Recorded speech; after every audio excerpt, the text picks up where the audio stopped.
Hace 12.000 años, la Tierra superó la edad del hielo.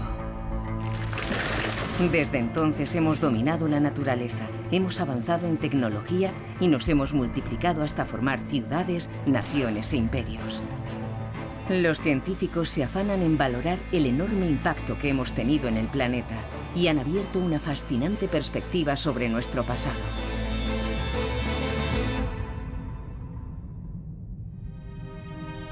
Una nueva y aterradora enfermedad arrasa el planeta. Era una señal del apocalipsis. Salta de continente a continente a lo largo de las rutas comerciales y se propaga rápidamente por las ciudades más pobladas, dejando millones de muertos. La gente llega a Roma desde todos los lugares del mundo y nadie entiende el concepto de contagio. Esta pandemia no es un fenómeno del siglo XXI, sino una antigua peste. Y diezmará una civilización que hasta ahora siempre había tenido a la naturaleza de su lado. Fue un periodo de transformación en la historia humana. Los secretos de la civilización, imperio y epidemias. Estamos preparados. Grabando cámara. Kyle Harper ha dedicado toda su carrera al estudio de la Roma antigua. Entrevista a Kyle Harper, toma 1. Me enamoré de la historia de los romanos. Creo que son una de las civilizaciones más fascinantes e importantes. Es una de esas culturas a las que todo el mundo regresa generación tras generación. Lo que hace tan extraordinarios a los romanos es la asombrosa longevidad de su civilización. Fundaron una república y un imperio que se mantuvieron durante siglos. Su capacidad para administrar un imperio tan enorme es uno de los logros políticos más extraordinarios de la historia. Kyle pertenece a una nueva generación de historiadores que utiliza la ciencia para reevaluar el pasado. Su trabajo está revelando cómo los romanos transformaron y fueron transformados por la naturaleza. Su mundo era muy diferente al nuestro. Los romanos no tenían una industria de combustibles fósiles ni ciencia biomédica. Así que su sociedad estaba más expuesta y era más vulnerable a los cambios medioambientales y a las dificultades provocadas por la naturaleza. Gracias a los nuevos descubrimientos, se está reescribiendo uno de los mayores dramas de la historia: el declive y la caída del Imperio Romano.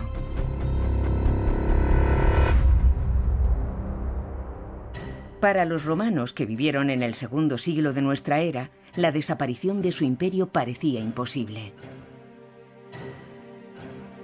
Durante los 200 años que siguieron a la ascensión de Augusto, el primer emperador de Roma, en el año 27 a.C., el imperio vivía una época dorada. Una era de paz y prosperidad sin precedentes que los romanos llamaron Pax Romana, la paz romana. El gobierno había reducido las guerras a la tensión de las fronteras más lejanas.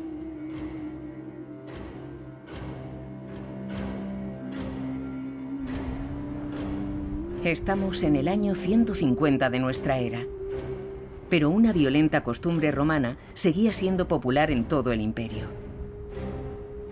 Como aquí, en Pérgamo, en la actual Turquía.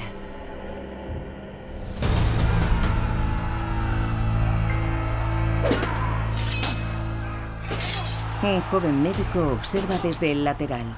Es Claudio Galeno. Como médico, personifica la ciencia y el saber del Oriente de habla griega.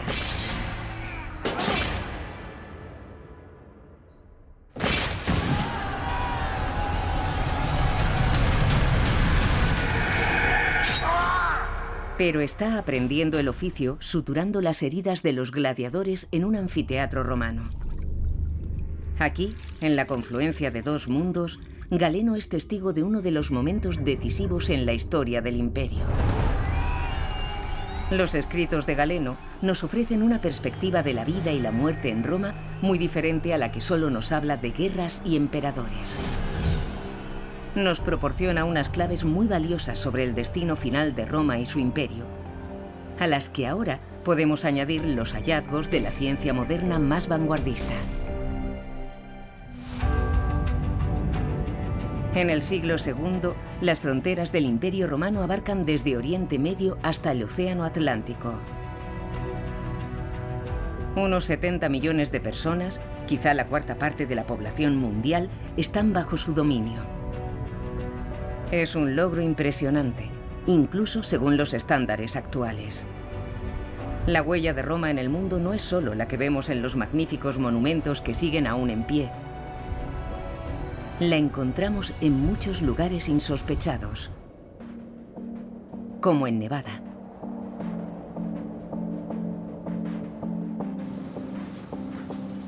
Joe McConnell es hidrogeólogo. Estudia hielo extraído de los páramos congelados de Groenlandia.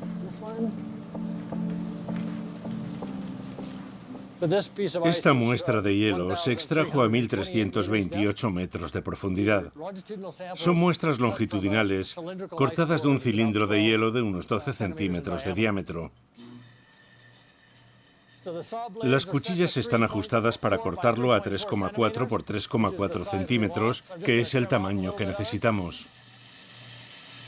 Cada una de las muestras de Joe es una ventana al pasado. Es historia congelada en el tiempo. ¿Qué tal va? Bien, está empezando ahora mismo. ¿Se está calentando? Sí. ¿La espectrometría va bien? Sí. Joe y su equipo buscan pruebas en la huella dejada por el Imperio Romano. Están buscando trazas de plomo. Lo interesante del plomo es que es poco abundante en la naturaleza, pero los humanos han generado mucho por la minería y la fundición de la plata. Así que hay un paralelismo entre la producción de plata y la contaminación por plomo. En la actualidad, Joe está buscando plomo en la península ibérica, donde estaban concentradas las minas de plata de Roma. Tenemos que preparar el sistema de bombeo. Las minas de plata en esta zona suelen ser de galena, así que tienen mucho plomo.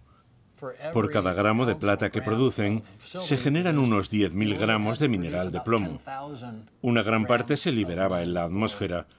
Por eso vemos este nivel tan alto de contaminación por plomo asociado con la minería ibérica. Pero el trabajo de Joe va más allá de la contaminación del pasado.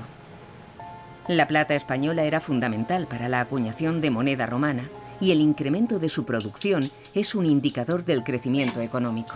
Quedará bien. Si encuentra plomo, puede trazar la evolución de la economía romana.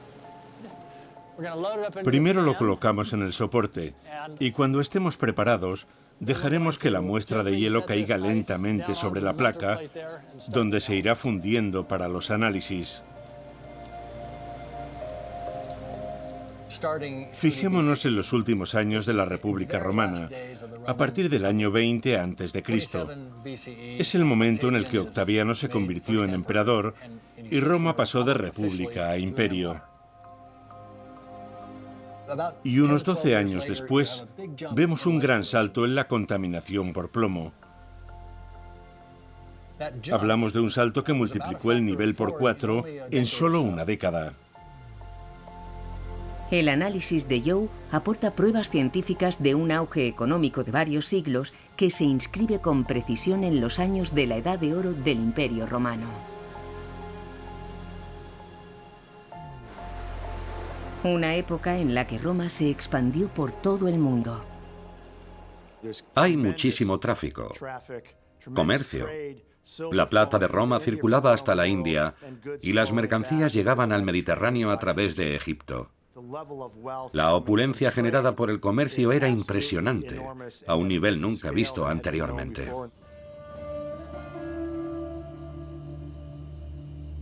Para entender la magnitud del desarrollo romano, es suficiente con observar las médulas en el norte de España.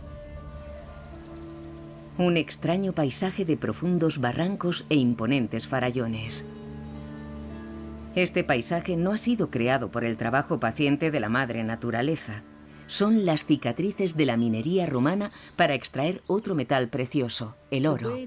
Para la minería a cielo abierto, es necesario excavar una serie de pozos y túneles que se cruzan en ángulos rectos.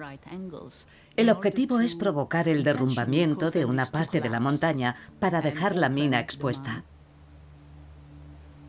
Para abrir las laderas, utilizaban la fuerza del agua que traían a través de una red de acueductos desde una distancia de más de 80 kilómetros y que quedaba almacenada en enormes embalses. El mayor de ellos acumulaba 18 millones de litros. El agua bajaba por los lados de esta mina a cielo abierto, arrastrando todos los materiales sueltos que hubiera. Plinio el Viejo describe esta técnica con gran detalle. La denomina ruina montium, destrucción de montañas, porque termina con las laderas totalmente destrozadas. Mientras la industria romana infligía esas cicatrices a la madre tierra, la naturaleza seguía cuidando de la agricultura. Durante el periodo cálido romano, las temperaturas en el Mediterráneo son en general más cálidas. Eso implica más evaporación, que provoca más humedad en el aire y termina por convertirse en más lluvias y mejores cosechas. Las pruebas conseguidas de las muestras de hielo de Groenlandia revelan una sorprendente relación entre el éxito de Roma y las erupciones volcánicas. Los primeros 2 siglos de nuestra era, el culmen del Imperio Romano, se conocen como el periodo tranquilo de Roma. Solo hay un gran volcán activo, a diferencia de los siglos anteriores, en los que hubo muchas erupciones volcánicas. No supone ningún consuelo para los habitantes de Pompeya y Herculano, pero la escasa actividad volcánica fue un estímulo para el Imperio Romano. El Imperio Romano tuvo mucha suerte con el clima, pero creo que la falta de grandes erupciones volcánicas en aquellos últimos siglos fue muy relevante en la capacidad de Roma para consolidar su imperio. Un clima estable favoreció la revolución de la agricultura romana. En la Toscana, en el norte de Italia, en la villa Setefinestre, la arqueóloga Elisabeth Fentres está documentando cómo la agricultura romana transformó el paisaje. Los principales productos de los campos toscanos, al igual que en todo el Mediterráneo, son los cereales, el vino, el aceite. Son la base de un sistema agrario mixto. Si añadimos cebollas y coles, ya tenemos una dieta. Este entorno estuvo dominado durante siglos por un mosaico de pequeñas granjas de subsistencia. A lo largo del tiempo, estas pequeñas granjas fueron reemplazadas por fincas más grandes. Y la villa en la que estamos es quizá una de las últimas que se construyeron, allá por el año 40 a.C. Entendían la agricultura de una forma muy diferente. Donde ahora crecen los olivos, en la época de los romanos todo estaba ocupado con viñedos para producir enormes cantidades de vino. En cierto modo, hablamos de agricultura comercial, muy cerca del concepto de agricultura capitalista, por así decirlo.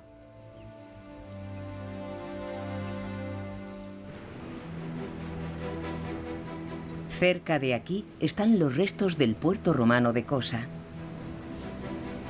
Las ruinas son una prueba evidente de que era una industria creada para abastecer a los consumidores de lugares lejanos. Su importancia queda reflejada en aquellos enormes bloques de mampostería que siguen ahí. Eran parte de un gran espigón para el puerto. Al principio, era un puerto pesquero. Pero cuando en el interior de Cosa empezó a desarrollarse el comercio del vino, una extraordinaria cantidad de ánforas partían de este puerto hacia la Galia, España y todo el Mediterráneo occidental. Mientras buena parte de Italia hacía negocios enviando sus productos por todo el imperio y más allá, Roma se abastecía de la comida que necesitaba trayéndola de ultramar, de lugares como el delta del Nilo, en Egipto. En la época de Augusto, Roma necesita 400.000 toneladas de cereales al año. Y el centro de Italia no puede suministrar tal cantidad. Una enorme proporción de la producción de todo el imperio se dedica a abastecer a la creciente población de la ciudad de Roma. Una característica relevante de la era de la Pax Romana es su intensa y rápida urbanización. La ciudad de Roma llegó a tener 1 millón de habitantes. Ninguna otra ciudad europea alcanzó esa población, salvo Londres, en el año 1800. Estamos excavando en los puertos de Roma y los canales. Los sistemas que convirtieron al Tíber en una arteria que llevaba hasta Roma comida de todo el mundo. La población de Roma tenía acceso a espectáculos extraordinarios. En el Circo Máximo, hasta 250.000 de espectadores presenciaban espectáculos como las carreras de carros. En el Coliseo, 60.000 asistentes disfrutaban de la masacre de miles de animales exóticos y también de humanos. Una población tan enorme necesita una montaña de suministros. Si entras ahora en Roma por el sur, encuentras un distrito llamado Testaccio, que significa almacén de vasijas. Es una montaña entera formada por fragmentos de ánforas usadas para transportar aceite. Las ánforas son vasijas de barro diseñadas para contener aceite o vino. Si una ánfora había tenido aceite de oliva, no se podía limpiar para reutilizarla, sobre todo si no había jabón, así que las tiraban. Testaccio es el símbolo de la voracidad de Roma. Y en todos los aspectos, el Imperio Romano marca el punto más alto del nivel de vida del mundo antiguo, tanto para ricos como para pobres. Pero eso no significa que tuvieran vidas largas y saludables.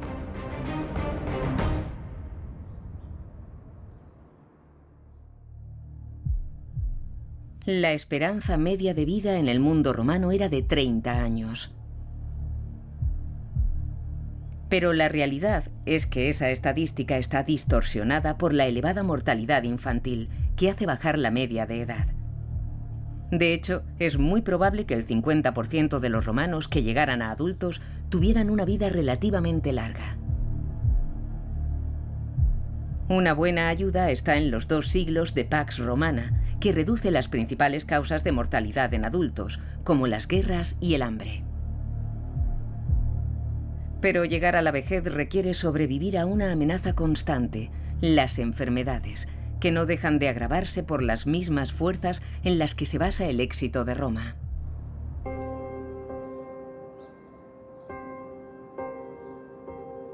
Los romanos sufrieron lo que podríamos llamar la paradoja del progreso. Las mismas fuerzas que posibilitaron el crecimiento de Roma hicieron que los romanos padecieran una mala salud. Los gérmenes endémicos del Imperio Romano también se beneficiaron de los mismos modelos que contribuyeron a la urbanización y el comercio. Los efectos se notaron más intensamente en las ciudades del imperio, y en ninguna tanto como en la capital, Roma. Los romanos eran extraordinarios ingenieros civiles y dotaron a esta maravillosa ciudad de acueductos que traían agua potable de las colinas cercanas. Pero Roma tenía ya en aquel tiempo la reputación de ser un lugar bastante sucio y desagradable. En la época de la Pax Romana, 11 acueductos abastecían de agua a la ciudad. Hablamos de 220 litros de agua por persona y día que llegaban a la ciudad gracias a 11 acueductos. Una cantidad superior a la media de cualquier ciudad en Estados Unidos durante la década de 1970. Es un dato asombroso. Pero había un inconveniente. Eiram Marshall estudia la vida y la muerte en la Roma antigua y cree que las famosas termas romanas escondían un sucio secreto. Imaginemos una ciudad de 1 millón de habitantes bañándose en esas termas. Las enormes termas municipales eran usadas cada día por miles de personas. Todo emperador que se precie debe construir unas nuevas como regalo para el pueblo. Así que ibas allí con tus amigos y te juntabas con más gente, gente que venía de cualquier rincón del imperio. Todos se metían en unas piscinas con agua que no se cambiaba muy a menudo. Esas piscinas eran un auténtico paraíso para las bacterias y nadie lo sabía. Los romanos se preocupaban mucho de mantener bien limpias las termas. Y pensaban que el baño era una costumbre saludable. Los médicos romanos, incluido Galeno, pensaban que ir a las termas era una terapia estupenda. Creían que las enfermedades gastrointestinales se trataban acudiendo a las termas. 1 millón de personas en piscinas infectadas de enfermedades gastrointestinales. Mientras los emperadores pensaban que velaban por la salud de sus súbditos, en realidad los estaban matando. El suministro de agua potable también era propenso a la contaminación. En la ciudad vivía más de 1 millón de personas. Todas acudían a las mismas fuentes llevando su propio cubo, con sus propias bacterias. Al introducirlo en el agua, las dejaban allí. Así que cada persona que llegaba no solo dejaba sus bacterias en el agua, sino que se llevaba las de otras personas. El alcantarillado de Roma está diseñado para canalizar el agua de la lluvia, así que los residentes conviven con una gran cantidad de desechos humanos. Hay muchos chistes satíricos que describen a Roma como un pozo negro. La realidad es que no solo es una metáfora. Las letrinas de muchas casas no estaban realmente conectadas con el alcantarillado de la ciudad. Así que los romanos usaban orinales y pozos negros. Y muy a menudo esas letrinas estaban instaladas en la cocina o justo al lado, porque era más sencillo tener un solo pozo negro donde verterlo todo. El olor de las casas romanas tenía que ser nauseabundo y en toda la ciudad se respiraba el mismo ambiente fétido. El desconocimiento sobre la higiene básica era común en todo el imperio, con ciudades y pueblos ahogados en residuos. En Pompeya instalaron losas elevadas para que los viandantes pudieran caminar sin pisar las calles pestilentes. En la capital el problema era aún peor, a causa del relieve de la zona. Estaba edificada sobre 7 colinas que bordeaban el río Tíber. Pero según crecía la ciudad, se extendió hacia zonas más bajas. A pesar de los intentos de drenar el cauce del Tíber, era habitual que se desbordara, esparciendo aún más las enfermedades bacterianas escondidas en los vertidos. Los romanos padecieron muchas enfermedades diarreicas y durante el verano tenían una incidencia desmesurada. Es probable que la mortalidad en la ciudad de Roma fuera tan elevada que si no entró en un crecimiento demográfico negativo, fue gracias a la llegada constante de nuevos habitantes, tanto esclavos como ciudadanos libres. Aunque muchas de las enfermedades eran endémicas, la naturaleza todavía era capaz de generar nuevos peligros. Los científicos creen que fue en la era romana cuando se introdujo en Italia un nuevo y muy mortal tipo de malaria. La malaria causada por el parásito Plasmodium vivax es la más antigua que han sufrido los humanos y ya existía en el Mediterráneo mucho antes del Imperio Romano. En cuanto a la malaria por Plasmodium falciparum, no sabemos exactamente cuándo llegó a la zona, pero tenemos muchas razones para creer que fue en la época del Imperio Romano. Por los escritos de Galeno, sabemos que trata a muchos pacientes de malaria. Es evidente que la enfermedad afectó a ricos y a pobres, a jóvenes y a ancianos, sobre todo durante el verano. Hay un pico de muertes muy marcado entre agosto y octubre, y es importante tener en cuenta que afectó a toda la población. Creo que las lagunas pontinas son parte del problema, debido al agua estancada que había en las marismas. Las lagunas pontinas ocupaban una zona muy extensa al sur de Roma, y por ellas transcurría la principal vía romana, la Vía Apia. Hasta el nombre de la enfermedad, malaria, que viene de mal aire, ya refleja que los lugares pantanosos o cenagosos en los que suelen proliferar los mosquitos son peligrosos para la salud humana. Los romanos intentaron desecar las marismas, pero no lo consiguieron, así que siguió siendo el lugar perfecto para los mosquitos. Sin embargo, la malaria no afectaba solo a la capital. Mark Macklin cree que las agresivas técnicas de gestión de la tierra de los romanos contribuyeron a que la malaria se convirtiera en un enorme problema en todo el imperio. En general, la gente piensa que la malaria está relacionada con la temperatura. Pero el problema es un poco más complejo. Mark es experto en cómo los ríos y el agua han marcado a las civilizaciones. El factor importante es el agua de los ríos, con su régimen de desbordamientos y los patrones de sedimentación. Los mosquitos se reproducen en las charcas y estanques que se crean, y es allí donde pasan el invierno, en los denominados refugios de la estación seca. En muchas ocasiones, estos refugios aparecen como consecuencia de una deforestación masiva. La explotación sin miramientos del planeta que tan generoso había sido con Roma empezaba a cosechar frutos nefastos. La Pax Romana se mantuvo durante 2 siglos. Pero esa paz empezará a hacerse añicos por todo el imperio. Por ejemplo, en Pérgamo. Y mucha gente morirá en los próximos años.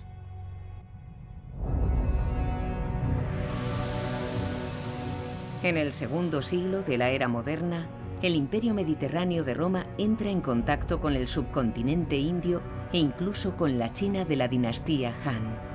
Se establece una red comercial mundial que se extiende desde la costa del Pacífico en Asia hasta la costa atlántica de Europa. Pero esta interconexión conlleva tantos peligros como beneficios. Fue un periodo de transformación en la historia humana.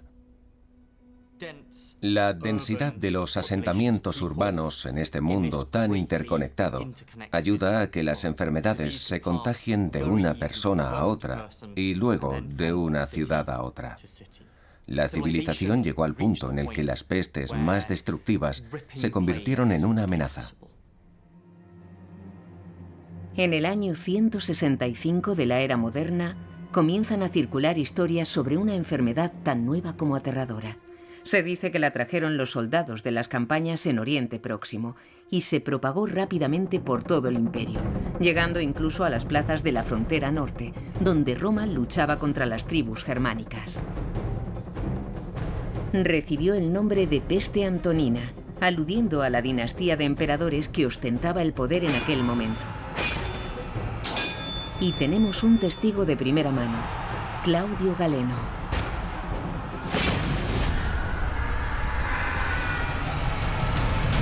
El médico, curtido en el anfiteatro de Pérgamo, se ha convertido en una leyenda de la medicina.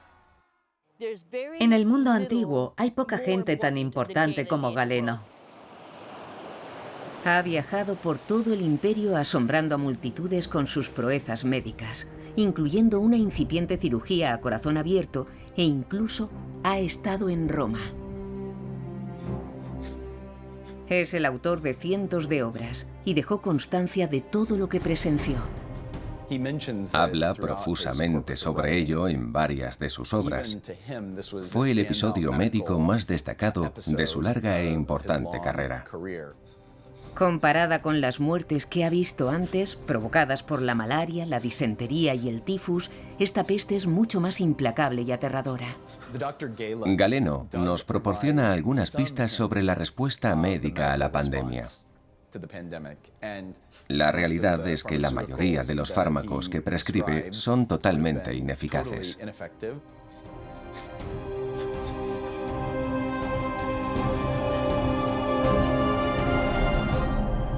La peste antonina se cobra un tributo muy alto. Mueren entre el 10 y el 20% de los infectados. Pero, ¿de dónde viene esta misteriosa enfermedad?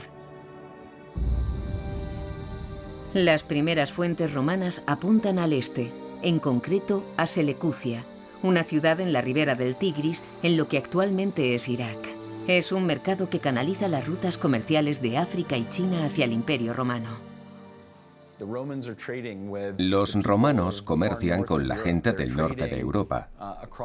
Tienen rutas comerciales que cruzan el desierto del Sáhara. Tienen negocios muy activos con el sur de Asia, con el este de África y con Oriente Próximo. Lógicamente, esas conexiones también las aprovechan los patógenos. Parece que la enfermedad vino del este, pero lo difícil es identificar exactamente de qué enfermedad se trataba. Cuando no tenemos muestras de ADN antiguo para identificar al microbio responsable de un brote como el de la peste antonina, solo podemos basarnos en las fuentes escritas. En el caso de la peste antonina, casi toda la información que tenemos es la que dejó Galeno. Ejercía como médico en la época y en sus escritos describe los síntomas. Casi todos los historiadores de Roma sospechaban que la viruela provocada por el virus de la viruela fue el agente de la peste antonina.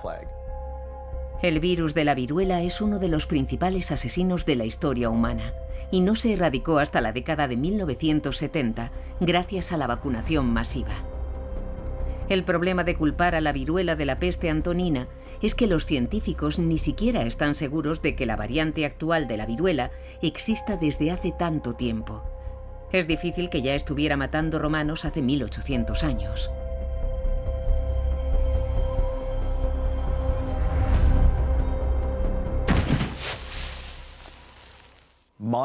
La cepa de la viruela moderna, que es la variante más virulenta de la enfermedad, no es tan antigua. Solo tiene 400 o 500 años. Es probable, por tanto, que existieran variantes ancestrales del virus, y ahora disponemos de nuevas investigaciones con ADN medieval que nos demuestran que, de hecho, en el pasado hubo otras cepas de viruela. Para complicar más el misterio, los historiadores todavía no se han puesto de acuerdo en el impacto que tuvo la peste en el imperio. Hay grandes discrepancias sobre la gravedad de la peste antonina. Y es lógico, porque los datos que tenemos no son como los que recoge la sanidad pública de nuestros días. Hay quienes piensan que murió un escalofriante porcentaje de la población del imperio, aunque la mayoría es bastante más prudente y piensa que en algunos lugares fue muy grave, mientras que en otros apenas tuvo consecuencias.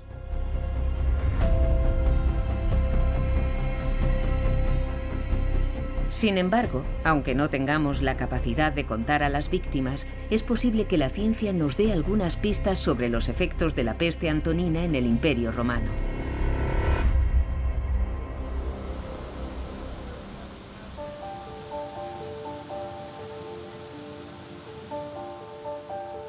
Volvamos a Nevada, donde Joe McConnell ha encontrado pruebas científicas evidentes del impacto de la peste en la economía de Roma. Si consideramos el efecto de la peste en la contaminación por plomo, tendremos un indicador de la actividad económica. Y es evidente que la Pax Romana llegó a un final abrupto y dramático asociado a la peste antonina. Hasta la época de Carlomagno, la contaminación por plomo encontrada en el Ártico no regresó al nivel que tenía entre el 17 a.C. y el 165 de nuestra era. Con la escasez de mano de obra, las minas de plata que el imperio explotaba en España tienen problemas para mantener la producción. La extracción de metal nuevo se paralizó cuando la peste antonina llegó a Iberia y ya no se recuperó. La economía romana se basaba en la plata. Se usaba para la moneda oficial. Así que cuando se quedó sin plata, se acabó. El imperio romano había empezado a caer en picado. Con las legiones esperando su estipendio, los emperadores que gobernaron tras la peste antonina se vieron obligados a depreciar la moneda. La inestabilidad económica y las amenazas de las tribus de la frontera derivan en una guerra civil generalizada. Entre los años 235 y 285, más de 50 personas reclamarán el trono imperial, y sus probabilidades de sufrir una muerte violenta eran superiores a la media de los gladiadores. A mediados del tercer siglo, el Imperio Romano se enfrenta a su mayor crisis existencial hasta el momento. Es una crisis política que encadena varias guerras civiles. Es un periodo de crisis geopolítica y militar en el que los enemigos de las fronteras, oriental y occidental, atacaron Roma simultáneamente. Es un periodo de crisis monetaria en el que el valor de la moneda romana se desploma, provocando un largo periodo de profunda inflación.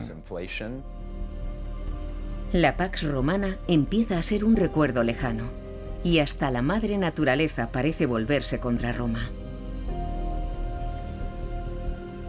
A partir del año 150, los factores meteorológicos que mantenían el periodo cálido romano empiezan a mostrarse inestables, provocando fenómenos meteorológicos extremos como inundaciones y sequías. El mal tiempo arruina las cosechas y la población debe migrar en busca de mejores tierras de cultivo.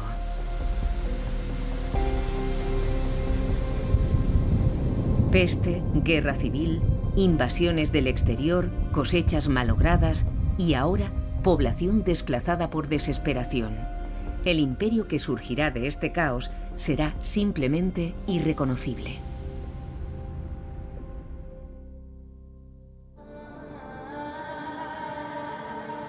En el año 306, un nuevo emperador llega al poder, Constantino, y define una nueva era en la historia del Imperio Romano. En el año 330 traslada la capital a 1300 kilómetros hacia el este, a Bizancio, la actual ciudad de Estambul, y la bautiza como Constantinopla. Mientras los recursos y la población del imperio emigran hacia el este, la mitad occidental del imperio cae en una espiral descendente. Las tribus germánicas conquistan las provincias romanas de Europa occidental y el norte de África. En el 410, menos de un siglo después de perder su estatus de capital imperial, Roma está saqueada. La única esperanza del imperio está en Constantinopla. Constantinopla siempre fue la parte más poblada y rica del Imperio Romano, y todavía controlaba un inmenso territorio que se extendía desde Europa Central hasta los Balcanes, Anatolia, Oriente Próximo y Egipto. Y en el año 527 accedió al trono uno de los principales emperadores de la historia romana, Justiniano. Construyó una grandiosa catedral, Santa Sofía. Ahora, convertida en mezquita, sigue dominando la ciudad. Pero las ambiciones de Justiniano van más allá. Pretende nada menos que la restauración del imperio. El Imperio Romano está en pleno proceso de recomposición y está consiguiendo recuperar con éxito algunas de sus principales piezas. Pero la naturaleza no tiene ninguna intención de ponérselo fácil.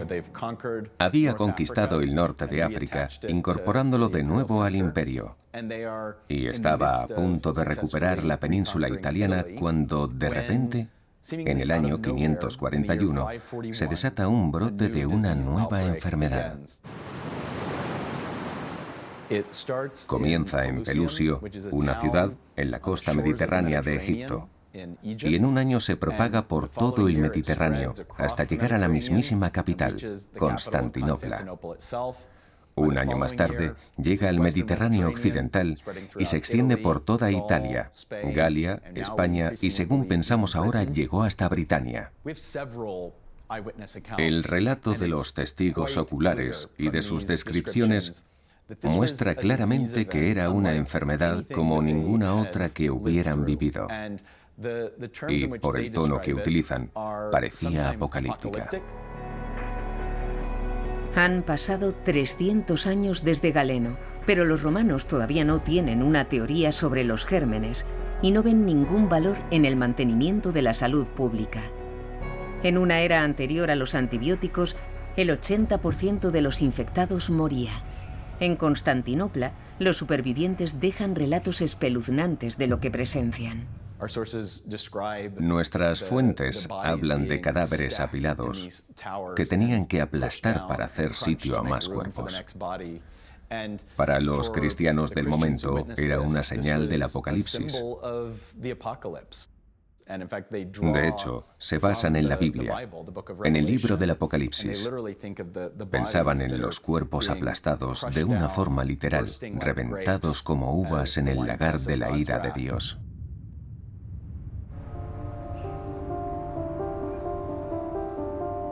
En el siglo VI eran más habituales los enterramientos que las cremaciones. Gracias a ello, los científicos que buscan la causa de la enfermedad tienen la posibilidad de estudiar los huesos de las víctimas. Soy la doctora Christiana Scheib, directora del laboratorio de ADN antiguo en el Instituto de Geonomía de la Universidad de Tartu, en Estonia. Taladro los dientes de gente fallecida. Esto que usan los dentistas para sacar los dientes, aquí lo usamos para sujetarlos. Christiana estudia enfermedades antiguas para ayudar en la lucha contra las pandemias actuales. Los dientes son un recurso muy valioso. Contienen el genoma humano del huésped y el del patógeno que circulaba por el torrente sanguíneo en el momento de la muerte. Primero cogemos el diente y extraemos el ADN en esta solución. A continuación, lo manipulamos para que lo puedan leer nuestras máquinas de secuenciación. La secuenciación del ADN demuestra que la peste de Justiniano fue provocada por la bacteria Yersinia pestis, la misma que estuvo detrás de la peste negra medieval. Los infectados sufrirían una enfermedad atroz y a menudo mortal. La peste tiene 3 manifestaciones clínicas. Primero, la peste bubónica, que provoca bubones, una infección del sistema linfático. Eso suele llevar a la peste septicémica, que indica un nivel muy elevado de bacterias en la sangre. Así es como lo detectamos en los individuos antiguos que estudiamos. Y en un reducido número de casos llegas a la peste neumónica. La bacteria se instala en los pulmones y se multiplica aún más, porque puedes pasársela a otro humano a través de los aerosoles. Cuando toses, expulsas bacterias que infectan a quienes te rodean. Si te contagias, como mucho, te quedan 24 o 48 horas de vida. Es muy letal. Al estudiar esqueletos de un yacimiento en el este de Inglaterra, Christiana utilizó la misma tecnología de secuenciación para lograr un sorprendente descubrimiento sobre la distancia y la velocidad a la que se propagaba la peste. Desde un punto de vista arqueológico, el yacimiento no mostraba indicios de que la peste hubiera llegado hasta el lugar. Así que fue una sorpresa.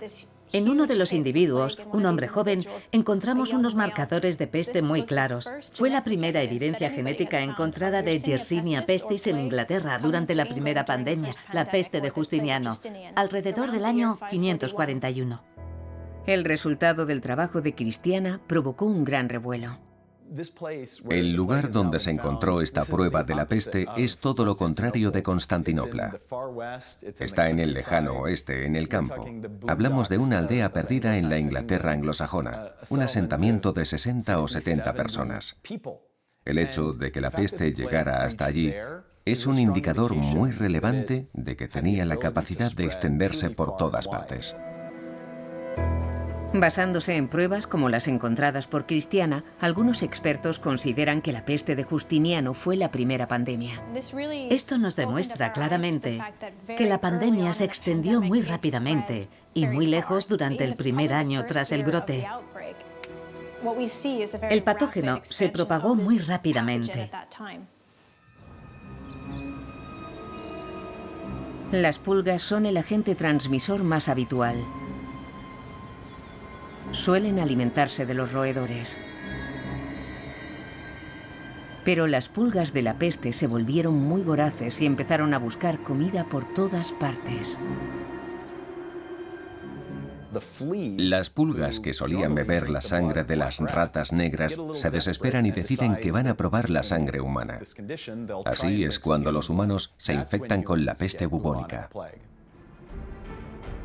Para desgracia de los romanos, hay ratas por todo el imperio, debido sobre todo a la red de grandes ciudades, su cadena de suministro de cereales y el constante ir y venir de gente. El terreno estaba preparado para el explosivo brote de la peste de Justiniano, ¿Qué provocó el comienzo del viaje mortal de esta pandemia?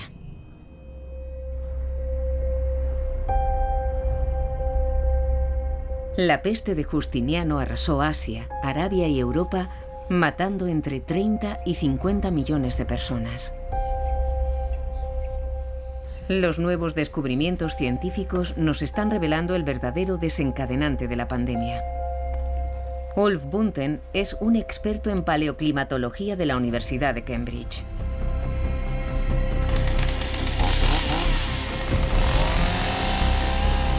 Recoge muestras de árboles antiguos por toda Europa y analiza sus anillos para esclarecer fenómenos climáticos históricos.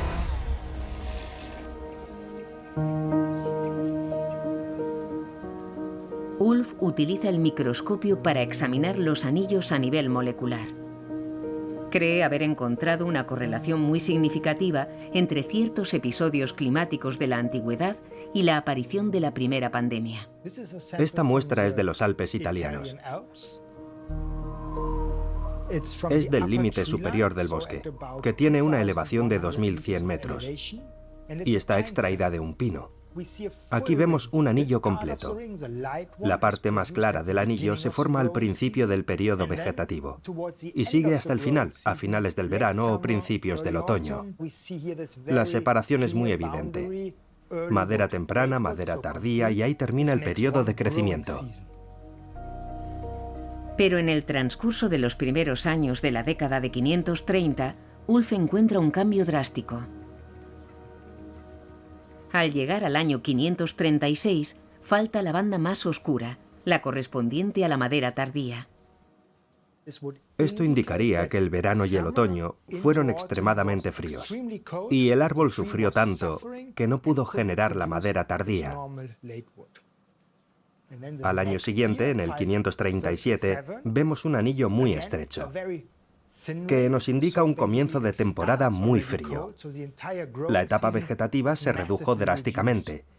Y si seguimos el grupo, tenemos el 536, 537, 538, 539 y 540. Esto nos muestra unos patrones muy claros de temperaturas muy bajas en las temporadas de crecimiento. Ulf cree que este frío constante, que comenzó en el año 536, tuvo su origen en la erupción de al menos un volcán. La nube de ceniza bloqueó gran parte del calor del Sol.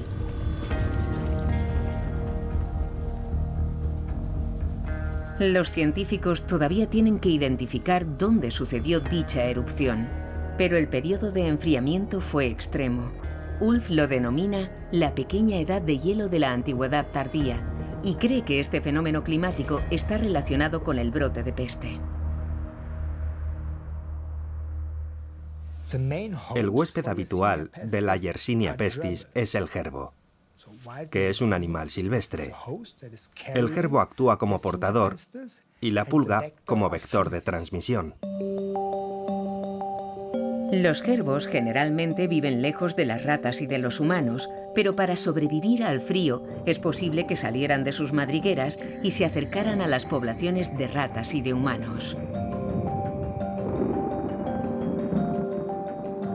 La aridez provoca una grave escasez de alimentos y la población de gerbos cae abruptamente, lo que obliga a las pulgas, portadoras de la bacteria Yersinia pestis, a buscar nuevos huéspedes.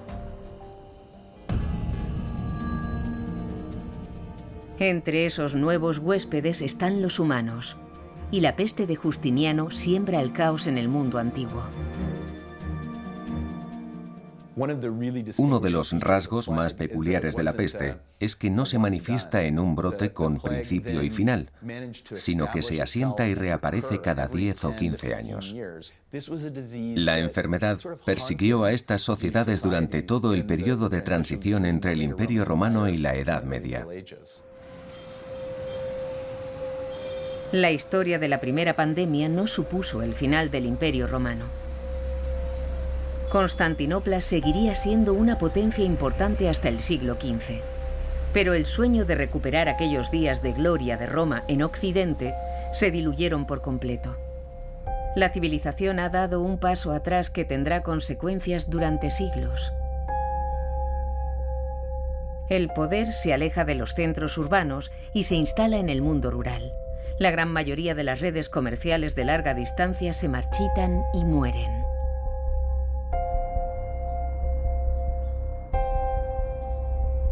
En la propia ciudad de Roma, en la que llegó a vivir 1 millón de personas, hay ahora menos de 30.000 sobreviviendo entre las ruinas de una gloria de otros tiempos.